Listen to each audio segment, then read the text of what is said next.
इस कारोबारी हफ्ते का आज डे 2 है और कल जैसे मेंशन था एक कंसोलिडेशन का दिन लग रहा था, वैसे ही प्ले आउट हुआ।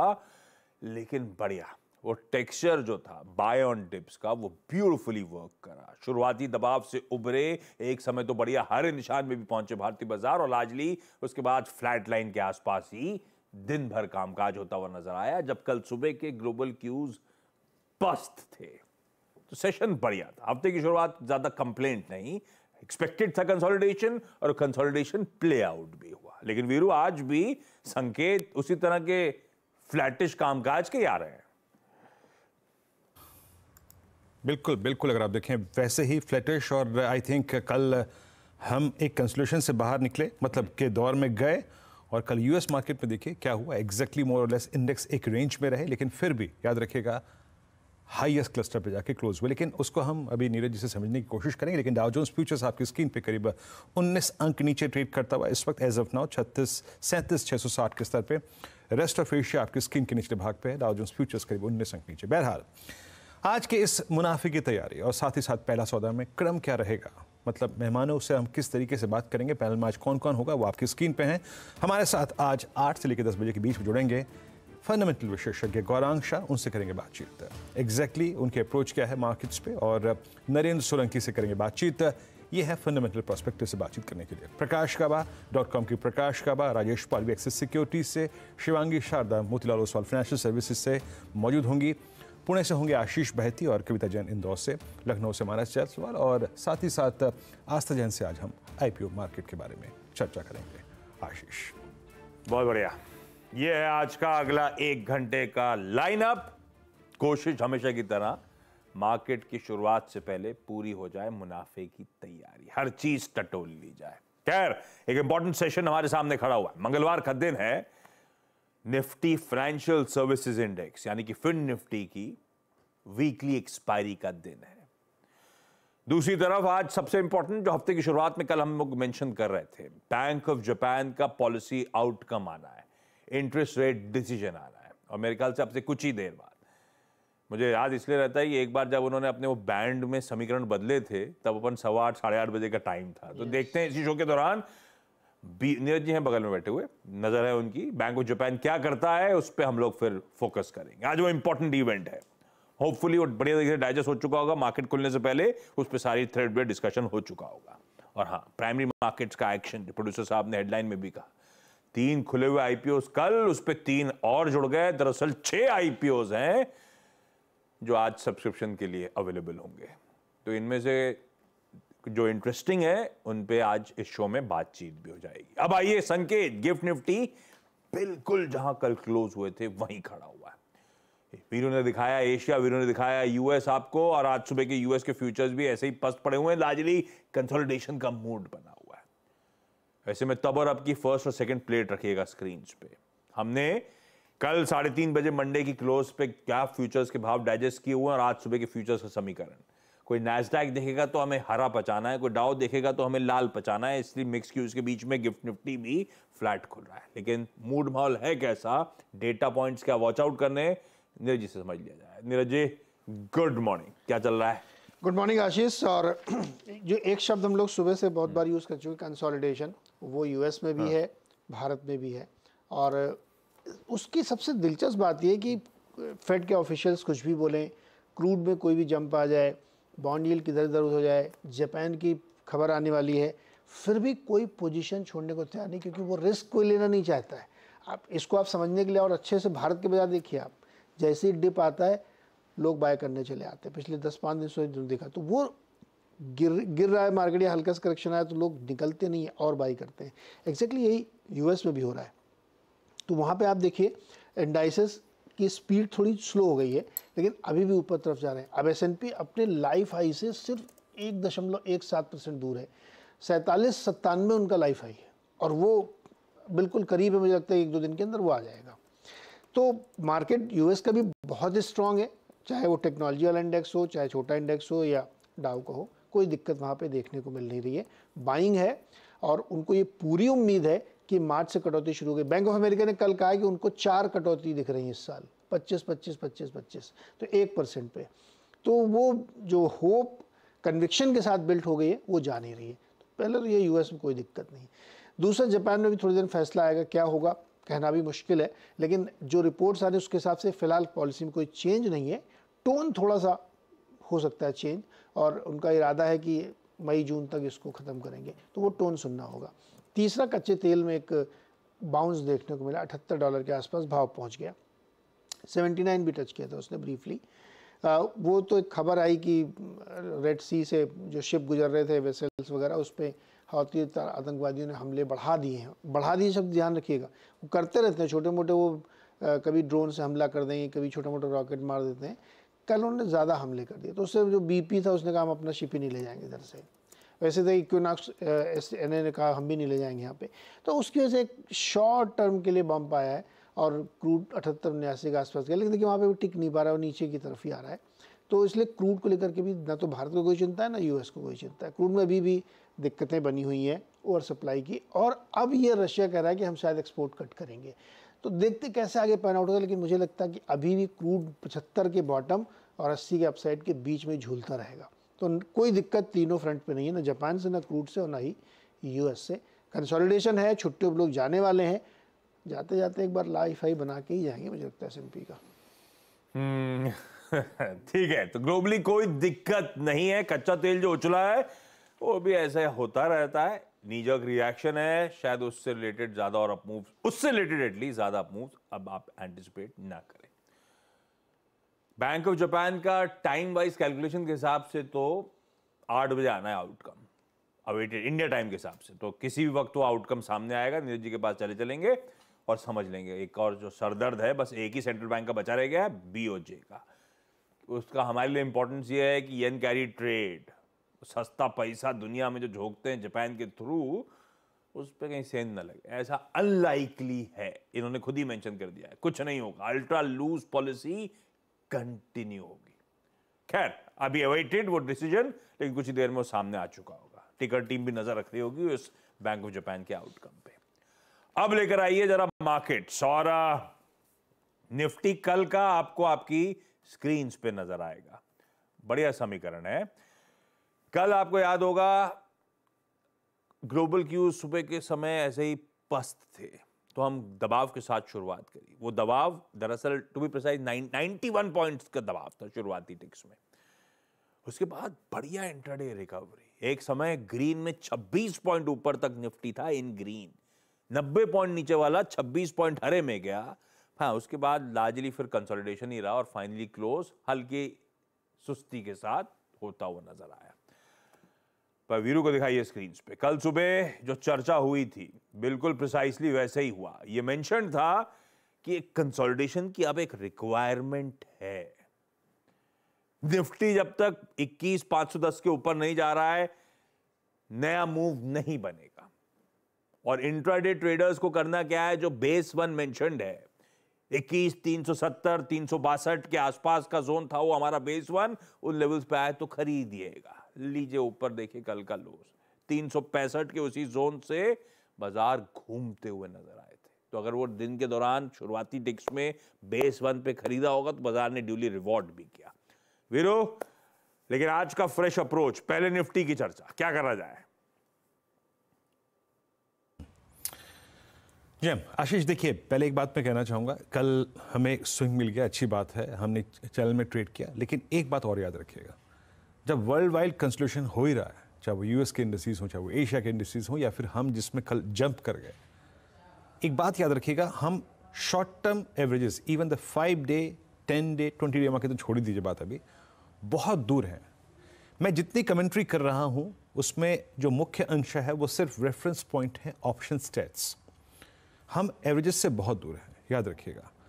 एक बड़े मूव के बाद बाजार कभी ना कभी भी आपके पेशेंस का टेस्ट लेगा, ऑप्शन राइटर्स के पेशेंस का टेस्ट लेगा, उनके एग्रेशन का टेस्ट लेगा।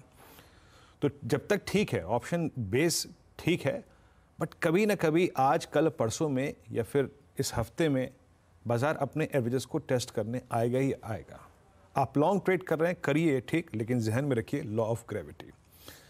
आते हैं स्टैट्स पे, बात करते हैं। कल का सेशन जैसा बीत गया, अब ठीक है। कल कैश का अभाव था, कल FIs ने, अगर आप देखें आपकी स्क्रीन पे जो आंकड़े हैं, 33 करोड़ रुपए की बिकवाली करी, 413 करोड़ रुपए का DIS का बाय का फिगर था।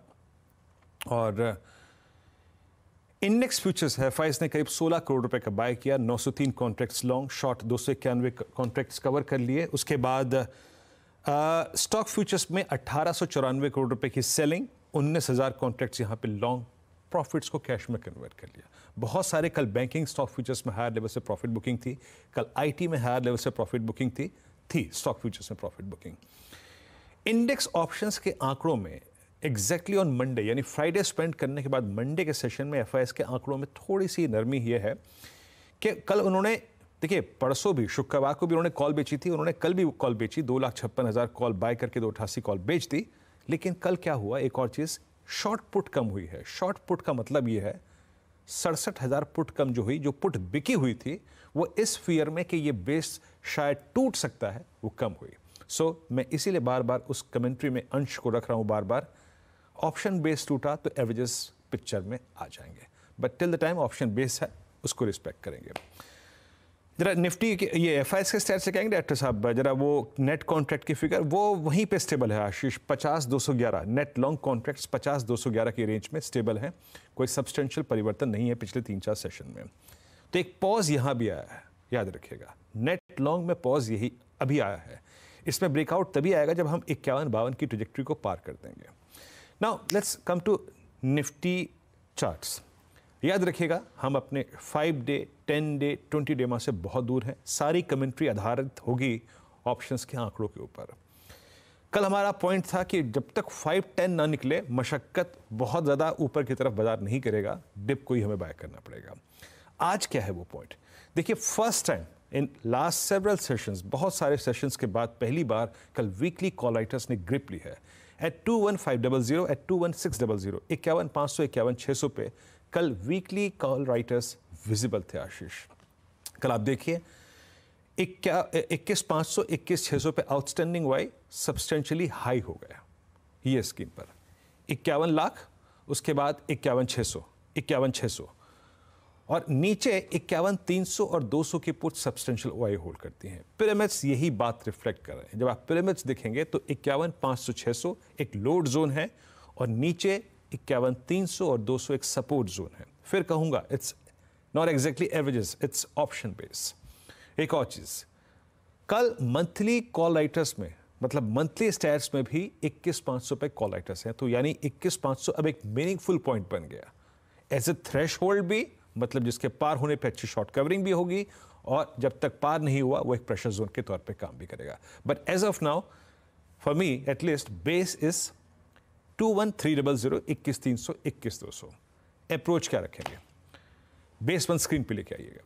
याद रखिएगा डे ट्रेडर के तौर पे अपने आप को थोड़ा सा फ्लेक्सिबल रखिएगा। कल भी हमारा डॉट बेस 1 काम करा, शुरू में एक स्विंग मिला, मिड हाफ में एक स्विंग मिला। 21,339, 21,309 ये बेस 1 है, इसको हमें बार बार बाय करना है। कंसीडर द फैक्ट दैट 21,300 की जो पुट है वो सबसे स्ट्रॉन्ग सब्सटेंशियल वाई होल्ड करती है।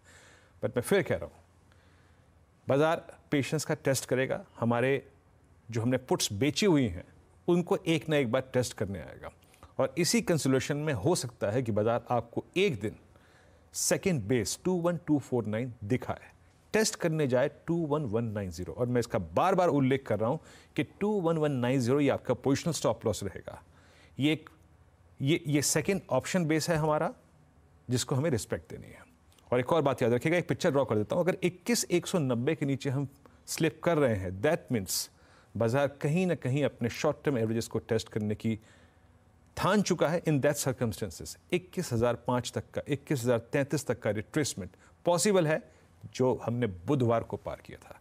तो आशीष एज ऑफ नाउ बेस 1 को बाय करने की अप्रोच है, बट बेस 2 के चांसेस हैं मीनवाइल आज कल परसों कभी ना कभी टेस्ट होगा और इस जोन को प्ले करिए और अच्छी स्ट्रेंथ शॉर्ट कवरिंग स्विंग वो 21,510 के ऊपर ही पॉसिबल है अगर हम सस्टेन कर गए। इन दैट केस 21,547, 86 और 633 तक का स्विंग पॉसिबल है आशीष। ब्यूटीफुल, ये है आज की मंगलवार की निफ्टी की हमारी अप्रोच, डिटेल स्क्रीन्स पर है। अब लेकर आता हूं निफ्टी बैंक। कल दिक्कत में था निफ्टी बैंक, जब निफ्टी संभल रहा था, फ्लैट लाइन के आसपास क्लोज हुआ, निफ्टी बैंक के समीकरण बिगड़े हुए। आधे % से ज्यादा, आधे से 2/3% का दबाव था। दिन के लोस पे जाके निफ्टी बैंक क्लोज हुआ। एक बार निफ्टी की कंट्रीब्यूशन प्लेट रखिएगा डायरेक्टर साहब स्क्रीन पे, और उसमें ना सिर्फ निफ्टी बैंक पे बल्कि निफ्टी तक पे दबाव बनाने, रिलायंस की सारी तेजी को निगेट जो कर गया वो आईसीआईसीआई बैंक था। कल अच्छा खासा दबाव में ये स्टॉक आता हुआ नजर आया। खैर, ये आईसीआईसीआई बैंक अपनी जगह। आज एक और चीज ध्यान रखिएगा, फिन निफ्टी की एक्सपायरी, और फिन निफ्टी के कुछ प्रोमिनेंट कंपोनेंट्स बैंकिंग स्टॉक्स है। वीरू, ऐसे में फिन बैंकिंग निफ्टी बैंक किस तरह से पोजीशन, ये कल की वीकनेस के बाद रीड थ्रू क्या करा आपने, खासतौर पे आईसीआईसीआई बैंक वगैरह जो चैलेंजेस कल फेस कर रहा था उसके बाद? अच्छा आशीष, मैं एक बात यहाँ पे कहना भूल के उधर आता हूँ, मैं निफ्टी बैंक पे आता हूँ। कल जो हमने हॉट स्टॉक्स में रिलायंस का जिक्र किया था ना, वो इसीलिए रिलायंस में जिक्र किया था, वो बड़ा कॉलाइटर का जोन इसने क्रॉस कर दिया था, तो हमारे पास रिलायंस का एडवांटेज था निफ्टी पे। याद रखिएगा, इसने मंथली कॉन्ट्रैक्ट के सबसे बड़े कॉलाइटर के जोन को क्रॉस करके क्लोज दिया। ये एडवांटेज था निफ्टी के पास। सो जब आप निफ्टी को ट्रेड कर रहे हैं तो रिलायंस पे जरूर रखिएगा नजर, क्योंकि कल 2500 की पुट बिकी है। सो ये इंडेक्स हैवी वेट इंडेक्स के लिए बहुत बड़ा काम करता है। जब रेस्ट ऑफ द मार्केट एक सिंकिंग मोड में या फिर रेस्ट मोड में चला जाता है, उस वक्त रिलायंस अपना रोल निभाता है। तो कल वो रोल निभाया, इसके पिक्चर पर नजर रखिएगा when you will trade Nifty. Sir disclaimer, कोई बाय कॉल नहीं है, but level to level it's important for index, इसलिए जिक्र कर रहा था यहाँ पर। इस चैनल को स्वामित्व प्रबंधन रिलायंस इंडस्ट्रीज होल्ड करते हैं। नाउ निफ्टी बैंक, कल भी हमारा जोन क्या था? 47,790। उस डिप को बाय कीजिएगा, लो था 47,810। वहीं से पुल बैक मिला। क्या था हमारा रेजिस्टेंस? 48,210। ये जब तक ना निकले फ्रेश तेजी नहीं करनी है, लोअर ट्रेड्स को, प्रॉफिट को कैश में कन्वर्ट करना है। कल अधिकतर बैंकिंग स्टॉक फ्यूचर्स आशीष रेस्ट मोड में थे, कल प्रॉफिट बुकिंग मोड में। प्रॉफिट बुकिंग सिवियर थोड़ा सा घातक वर्ड होता है, बट मैं रेस्ट वर्ड का शब्द इस्तेमाल कर रहा हूँ। रेस्ट मोड में चले गए। बस एक एसबीआई था जो एकला चलो चल रहा था, ठीक करा उसने और ऑल टाइम हाई क्रिएट करके आया। कल अधिकतर बैंकिंग स्टॉक फ्यूचर्स रेस्ट ले रहे थे, living state bank of India.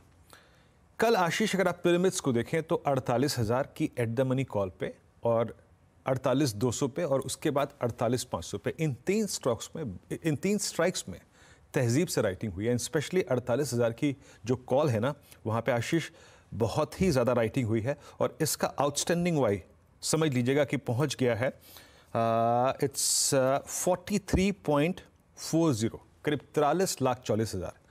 It's too high, and specially considering the fact कि कल बैंक निफ्टी की एक्सपायरी भी है। नीचे दो स्ट्राइक्स पे पुट राइटर्स काबिज हैं, और वो है 47,700-800 और उसके बाद 47,500। आशीष, मेरी अप्रोच क्या रहेगी? देखिए, यहाँ पर थोड़े से लेवल्स नीचे आएंगे, और वो है बेस 1। और वो बेस 1 क्या है, स्क्रीन पे लेके आइएगा। वो बेस 1 है आशीष 47,752-621। यहाँ तक के डिप को हमें बाय करना है, और हमें अभी भी एग्जिट जोन अपना वही रखना है जो हमने कल रखा था। That's 48,089 and 48,191। इस जोन में रेजिस्टेंस 1 लेके आइएगा। हमें अपने उन ट्रेड्स को जो हम लोअर ट्रैजेक्टरी में पिक करेंगे, थोड़ी सी रिवॉर्ड एक्सपेक्टेशंस कम रख के अनवाइंड करना है। फ्रेश तेजी के लिए, मोमेंटम के लिए, एग्रेशन के लिए 48,210 के ऊपर टिकना बहुत ज़रूरी होगा। और जैसे कि पिक्चर मैंने बैंक निफ्टी के लिए ड्रॉ करी, पोजिशनल ट्रेड्स का SL 21,190, same is the case with Nifty bank. याद रखिएगा 47,510, सेकंड बेस लेके आइएगा स्क्रीन पे, 47,510 और 470। ये ब्रीच होता है तो मैं होता तो अपना पोजिशनल ट्रेड काट लूंगा, स्क्वायर ऑफ कर लूंगा। In that case Nifty bank आए और अपने कुछ क्रिटिकल एवरेजेस को टेस्ट करे, उस बात की पॉसिबिलिटी बहुत ज़्यादा होगी, and that average persist at 47,110।